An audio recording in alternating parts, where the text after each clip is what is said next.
Alright, I'm going to show you how to make a frugal glass cleaner to clean your windows, your mirrors, stuff like that. So in my measuring cup, I already have 1 cup of water. Then I'm going to add 1 cup of this rubbing alcohol. Okay? So we're just going to measure till it says 2 cups.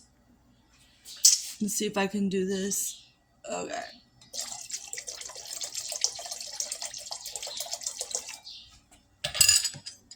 It's about a little bit more.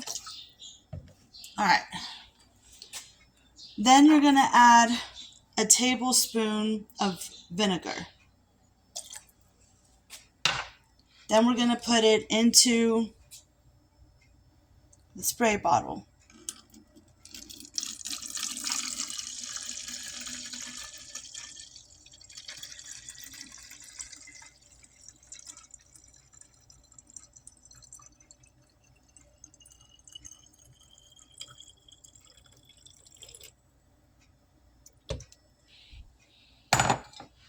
Alright.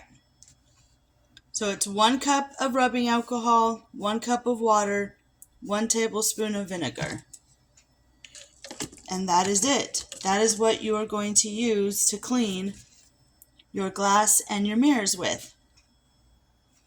I hope you like this frugal way of cleaning.